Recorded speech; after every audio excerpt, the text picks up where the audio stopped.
Good morning everyone. कैसे हैं आप सभी? आई होप सभी बहुत अच्छे होंगे।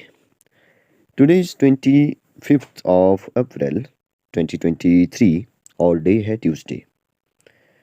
तो चलिए आज सुबह सुबह जो वो कुछ ऐसे क्वेश्चन जो वो डिस्कस करते हैं जो कि आपके एग्जाम में जो वो आपको हेल्प करेंगे या आपको डायरेक्ट जो वो ऐसे क्वेश्चन पूछे जा सकते हैं। ये जो वो वही क्वेश्चन है जो प्रीवियस ईयर में जो वो पूछे जा चुके हैं, तो आपके लिए जो वो इम्पोर्टेंट हो जाते हैं। आपका जो एग्ज़ाम है वो है जेएनवी एंट्रांस, यहाँ पे लिखा है 29 अप्रैल 2023 को, सैटरडे के दिन। और ऐसा नहीं है कि आप जेएनवी वाले ही जो वो इस वीडियो को देखें, जवाहर नवोदय विद्यालय जो एंट्रांस दे रहे हैं वही इस वीडियो को देखें।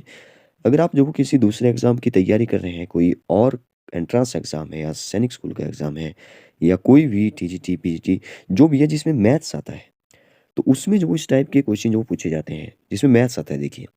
क्योंकि आपको होता है कि प्रॉफिट हो गया, लॉस हो गया, प्रॉफिट लॉस परसेंटेज हो गया, या पेरीमीटर हो गया, एरिया हो गया, या वॉल्यूम हो गया, या जैसे यही क्वेश्चन है यहाँ पे एरिया से रिलेटेड है। देखिए लेंथ ब्रेड्थ हाइट जो वो यहाँ पे गिवन है, या यहाँ पे देखिए 1/4 ऑफ ऐसे लिखा है 1/5। तो ये जो वो कुछ एक बेसिक टॉपिक होते हैं जो कि मुझे लगता है कि सभी को पता होने चाहिए, और इनके बिना जो वो आपका एग्ज़ाम जो वो क्वालिफाई करना जो वो बड़ा मुश्किल है। तो कुछ एक बेसिक टॉपिक्स से रिलेटेड जो वो यहाँ पे मैंने क्वेश्चन लिए हैं। तो चलिए फिर ज़्यादा देरी ना करते हुए स्टार्ट करते हैं। एक बात है कि आप जब इस वीडियो को पूरा देखिए, फिर लास्ट में जो अगर आपको लगे कि हमने जो कुछ सीखा है, कुछ सीखने को मिला है, तो जो वो लास्ट में लाइक जो वो एक ज़रूर करें, अपना अपने फ्रेंड्स के साथ जो वो शेयर करें ताकि उनको भी जो वो इसका फ़ायदा मिल सके। क्वेश्चन है क्वेश्चन नंबर 53 है।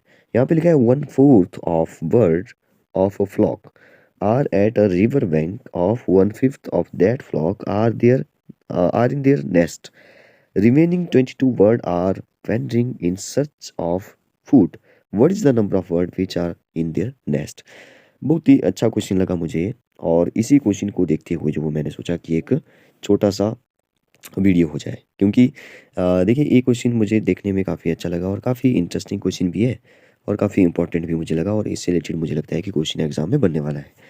इसने बोला 1/4 of bird of a flock. Flock का मतलब होता है कि बहुत सारे पक्षी जो वो एक साथ जो वो हैं, जैसे 1 2 3 बहुत सारे हो सकते हैं, ठीक है? 100 के आसपास या 200 हज़ारों, या इसको फ्लॉक का मतलब होता है एक झुंड है पक्षियों का। इसने बोला are at a river bank, तो 1/4 जो वो उसमें से रिवर के पास में जो वो टहल रहे हैं, ऐसे जो वो इसने बोला है। मतलब कि रिवर बैंक का मतलब किनारा, ठीक है? नदी के किनारे जो वो 1/4 जो वो पूरे झुंड में से 1/4 जो वो कहाँ पे है? रिवर बैंक में के पास है, ठीक है?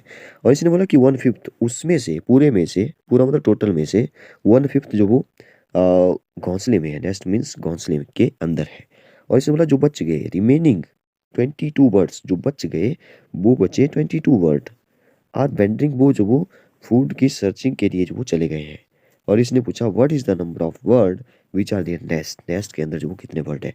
तो काफ़ी इंटरेस्टिंग क्वेश्चन है। देखिए अब आप जो वो कैसे पता करेंगे कि उस नेस्ट के अंदर जो वो कितने पक्षी जो वो अभी है, ठीक है?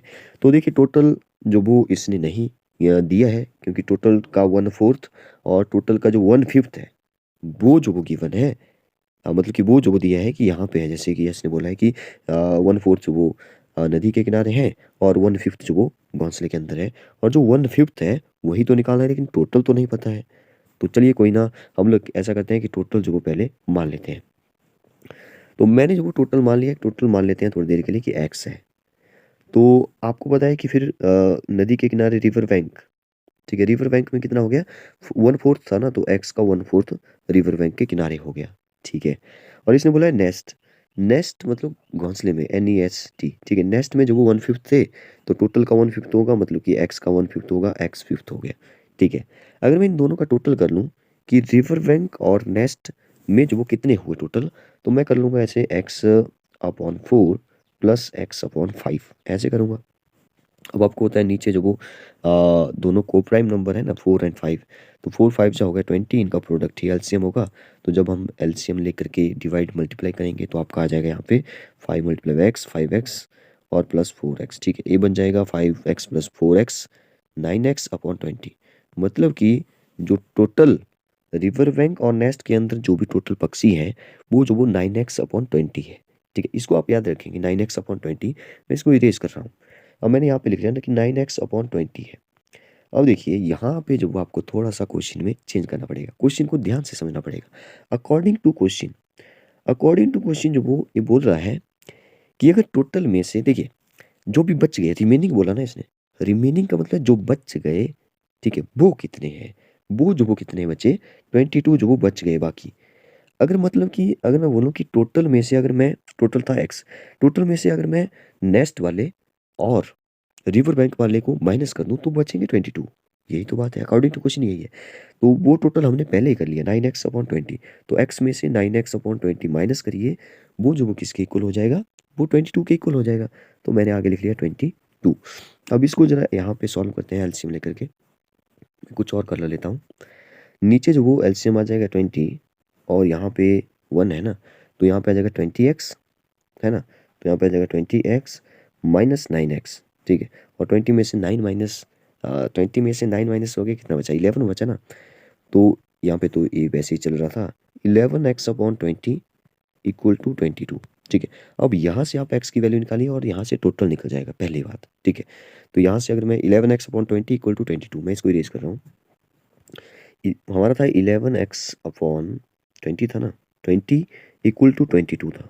अब यहाँ से अगर मैं 11x की वैल्यू निकालूँ तो 20 हो जाएगा मल्टीप्लाई, 2 2 जा 4, 2 2 जा 4, 440 जो वो यहाँ पे आ जाएगा। और x की वैल्यू जो वो जब ये 440 जो वो 11 से डिवाइड होगा तो 11 4 जा होता है, जीरो काट के ऊपर लगा लो, x की वैल्यू आगे 40। आपने जल्दबाजी में कुछ ही नहीं करना है।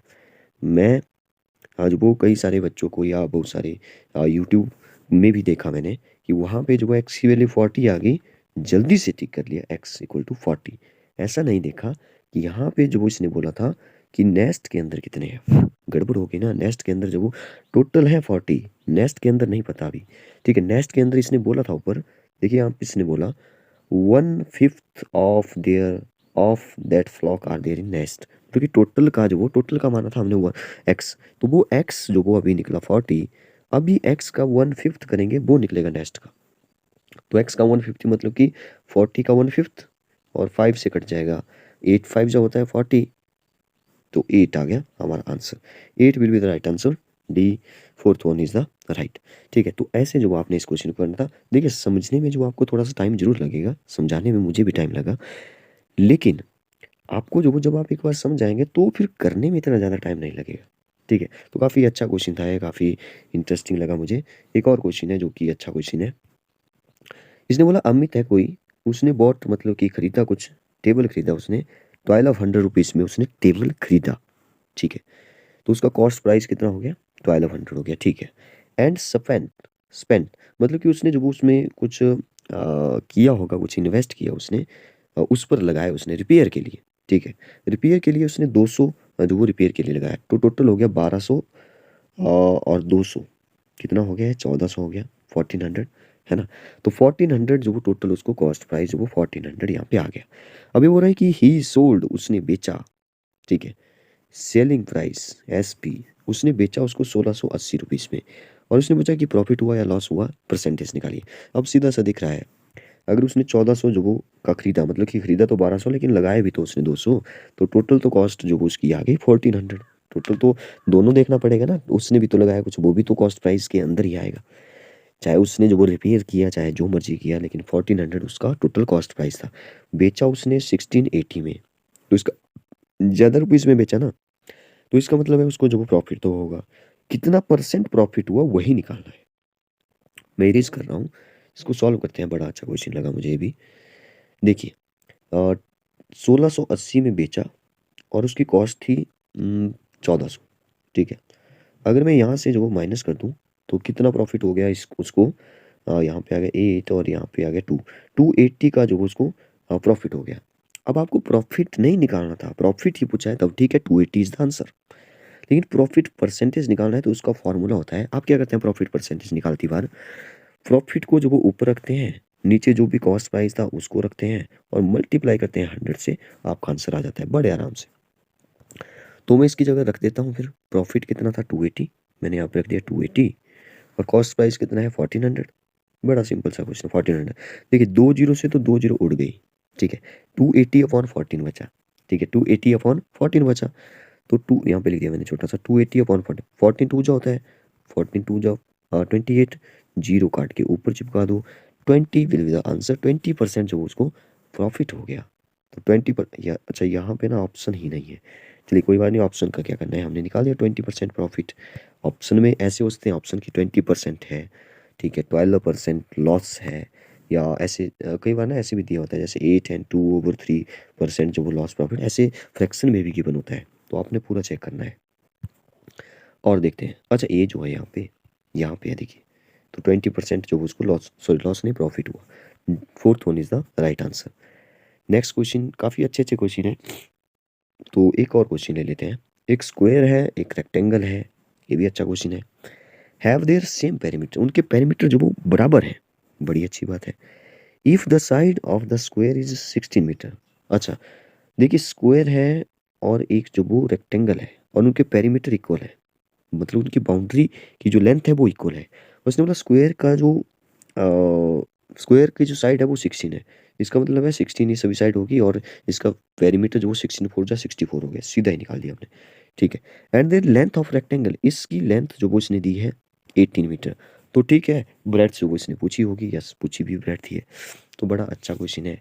देखिए मतलब कि हमें क्या करना था, सिंपल, तो याद रख लेते हैं 16 18। मैं इसको साइड में करता हूँ जरा। आपको पता है कि 4 मल्टीप्लाई बाई साइड जो वो हमारा पेरीमीटर ऑफ स्क्वायर हो गया, ठीक है, और 2 multiply by length plus breadth जो वो हमारा रेक्टेंगल का पेरीमीटर हो गया। तो 4 मल्टीप्लाई बाई साइड करना है। साइड जो वो हमारे पास कितनी 16, 16 4 जा 64, मैंने सीधा ही निकाल लिया, क्योंकि दोनों इक्वल है ना, दोनों के पेरीमीटर को मैंने अकॉर्डिंग टू क्वेश्चन इक्वल रख दिया। इक्वेशन बन जाएगी, सॉल्व हो जाएगा, ठीक है। इसको आप ऐसे भी देख सकते हैं, दोनों का पेरीमीटर इक्वल है ना, तो एक का निकाल दिया 64, तो आप जो फिर रेक्टेंगल के पेरीमीटर के इक्वल 64 रख देते हैं, वही तो हुआ यहाँ पे भी। तो 2 लेंथ कितनी है 18 था, और ब्रेड्थ जो हमें निकाल दिया, ब्रेड्थ को मैंने बी ही रहने दिया।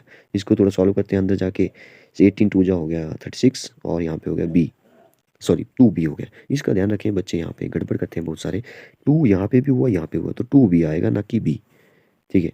तो 64 यहाँ पे है, ठीक है। अब 64 से ए 36 इस साइड जाके माइनस हो जाएगा, 36 आ जाएगा, और यहाँ पे आ जाएगा 2b। अब 64 से 36 माइनस करिए, तो यहाँ पे मेरे ख्याल से आ जाएगा 28, यस 28 आ जाएगा ना।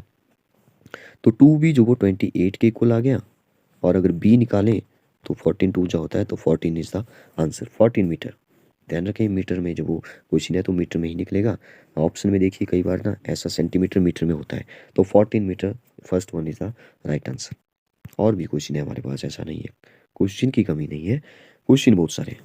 How many bricks will be required for a wall 8 metre long, 6 metre high and 22.5 metre thick, if each brick measure 25 centimetre multiply by 11.25। बड़ा अच्छा क्वेश्चन है अभी, देखिए मैंने हालांकि इसको देखा नहीं था कि क्या क्वेश्चन है, लेकिन बहुत अच्छा क्वेश्चन है अभी देखिए। अच्छा इसने बोला, पहले तो क्वेश्चन को समझिए। इसने बोला कि ब्रिक है कोई, ईंट है कोई, ऐसे मान लो, तो ईंट का जो मेजरमेंट है वो है, सबसे पहले लेंथ है, फिर ब्रेड्थ है इसकी, फिर इसकी हाइट है, ठीक है। तो इसका अगर वॉल्यूम निकालें कि कितना इसका वॉल्यूम है, कितनी जगह जो वो ये घेरेगी, तो इन सबको मल्टीप्लाई करके आ जाएगा, ठीक है। तो इसका वॉल्यूम, और जो वॉल जो वो हमने खड़ी करनी है, ठीक है, उसकी लेंथ जो वो 8 मीटर है, हाइट 6 मीटर है, और यहाँ पे जो वो इसकी जो थिकनेस है, मोटाई है, वो 22.5 सेंटीमीटर है। देखिए यहाँ पे एक बात जो वो आपने देखी होगी, ए मीटर में है, ए मीटर में है, ए सेंटीमीटर सेंटीमीटर सेंटीमीटर, और यहाँ पे सेंटीमीटर में है।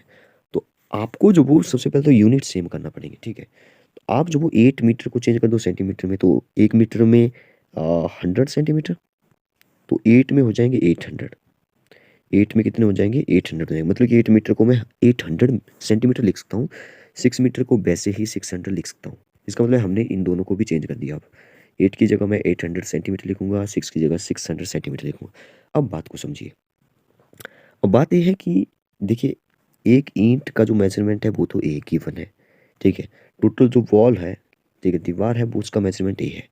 हमें पता है कि जब मतलब कि ईंट की बात होती है, वो किस फॉर्म में होती है, वो क्यूबॉइड के फॉर्म में है, या दीवार जो भी है ऊपर की तरफ, वो भी तो क्यूबॉइड की फॉर्म में होगी ना, वो भी तो क्यूबॉइड है।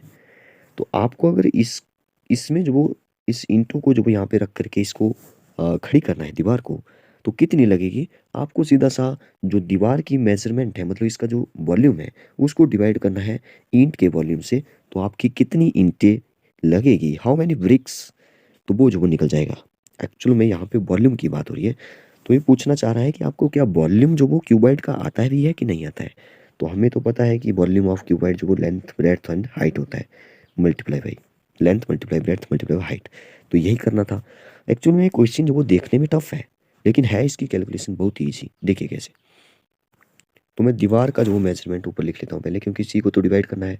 तो 800 सेंटीमीटर, ठीक है, मैं अब नहीं लिख रहा हूँ सेंटीमीटर। कैलकुलेशन करती बार यूनिट लिखना जरूरी नहीं है। 600, और यहाँ पे आ जाएगा 22.5। तो मैं ना कुछ और कलर से लिखता हूँ ताकि आपको थोड़ा बड़ा जैसा दिखाई दे। मल्टीप्लाई बाई, अच्छा ब्लैक का अच्छा नहीं लग रहा है, रेड ठीक रहेगा। मल्टीप्लाई बाई, अच्छा ये ना 22.5 है, तो क्यों ना मैं इसको 225 लिखूँ, और डेसिमल के डेसिमल हटेगा तो नीचे 10 आ जाएगा। तो मैंने नीचे 10 पहले लिख लिया, ठीक है। 10 मैंने पहले लिख लिया, तो ये था 800 मल्टीप्लाई 6। अब देखिए डिवाइड किससे करना था, डिवाइड करना था 25 सेंटीमीटर से, 25 लिख लिया ए वाला। और 11.25, तो यहाँ पे ना मैंने 1125 लिख लिया।